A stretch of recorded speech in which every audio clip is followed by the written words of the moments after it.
আজি ইছলাম ধৰ্মাৱলম্বী লোকসকলৰ ঈদ উল ফিতৰ হাউলিৰ কাউৰপাৰাৰ শতাধিক মহিলাই আদায় কৰিলে ঈদৰ নামাজ। মহিলাৰ নামাজত অংশগ্ৰহণ কৰিলে বিটিচিৰ ইএম বেগম আক্তাৰা আহমেদে।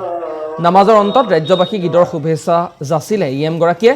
সকলোৰে সুখ শান্তি সমৃদ্ধিৰ বাবে প্ৰাৰ্থনা জনালে ইএম বেগম আক্তাৰা আহমেদে। আমি দৃশ্যাংশই মুহূৰ্তত দেখুৱাইছোঁ আজি ঈদ উল ফিতৰৰ নামাজত অংশগ্ৰহণ কৰিছে মহিলাসকলে আৰু বিটিচিৰ ইএম বেগম আক্তাৰা আহমেদেও ৰাজ্যবাসীক জনাইছে ঈদৰ শুভেচ্ছা।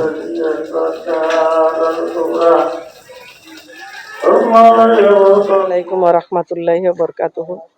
আজি পবিত্ৰ ৰমজান মাহৰ শুভেচ্ছা গোটেই বিটিচি তথা অসম আৰু গোটেই ভাৰতবৰ্ষৰ লগতে গোটেই বিশ্ববাসীলৈ মোৰ শুভেচ্ছা জ্ঞাপন কৰিছোঁ।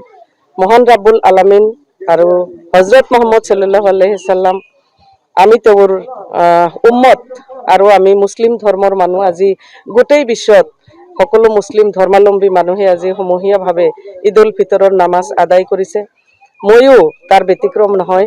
আমাৰ এই পশ্চিম কাউৰপাৰা আমাৰ যিটো জামে মছজিদ ইয়াতে ওচৰতে আমাৰ মহিলাসকলৰ কাৰণে গোটেই বছৰত ইয়াতে প্ৰত্যেক বছৰত নামাজ সমূহীয়াভাৱে আদায় কৰে, কিন্তু মহিলাসকলৰ কাৰণে আছুতীয়াকৈ জাগা আছে আৰু সেয়েহে ময়ো আহি পেলাই গোটেই মহিলাসকলৰ লগত আমাৰ ইমাম চাহাব আছে, তেওঁৰ নেতৃত্বত আমি ইয়াতে সমূহীয়াভাৱে নামাজ আদায় কৰিলোঁ।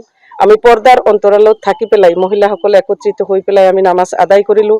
আজিৰ এই নামাজে আমাৰ মাজত ভাতৃত্ববোধ গঢ়াই আনিব আৰু এই পৃথিৱীখনৰ অপায় অমংগল হিংসা বিদ্বেষ দূৰ কৰি পেলাই যাতে আমি শান্তিৰ মাধ্যমত থাকিব পাৰোঁ, এয়াই আমাৰ আশীৰ্বাদ আৰু এয়াই আমাৰ মুছলিম, এয়াই আমাৰ ইছলামে কেতিয়াও হিংসা বিদ্বেষক কেতিয়াও জাগা দিয়া নাই।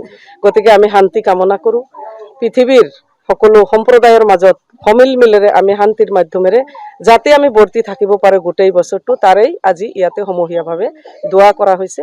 আৰু ময়ো এজন প্ৰতিনিধি হিচাপে ময়ো আহি পেলাই সকলোৰে লগত এই দোৱাত চামিল হ'ব পাই পেলাই মই নিজকে খুব সুখী ধন্য মানিছোঁ আৰু মহান ৰাব্বুল আলামিনৰ ওচৰত শুক্ৰিয়া আদায় কৰিছোঁ। মহিলাৰ নামাজত অংশগ্ৰহণ কৰিলে বিটিচিৰ ইএম বেগম আক্তাৰা আহমেদে। নামাজৰ অন্তত ৰাজ্যবাসীক ঈদৰ শুভেচ্ছা যাচিলে ইএম গৰাকীয়ে। সকলোৰে সুখ শান্তি সমৃদ্ধিৰ বাবে প্ৰাৰ্থনা জনালে ইএম বেগম আক্তাৰা আহমেদে। আমি দৃশ্যাংশই মুহূৰ্তত দেখুৱাইছোঁ আজি ঈদ উল ফিতৰৰ নামাজত অংশগ্ৰহণ কৰিছে মহিলাসকলে আৰু বিটিচিৰ ইএম বেগম আক্তাৰা আহমেদেও ৰাজ্যবাসীক জনাইছে ঈদৰ শুভেচ্ছা।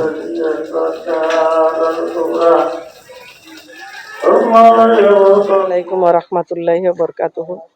আজি পবিত্ৰ ৰমজান মাহৰ শুভেচ্ছা গোটেই বিটিচি তথা অসম আৰু গোটেই ভাৰতবৰ্ষৰ লগতে গোটেই বিশ্ববাসীলৈ মোৰ শুভেচ্ছা জ্ঞাপন কৰিছোঁ।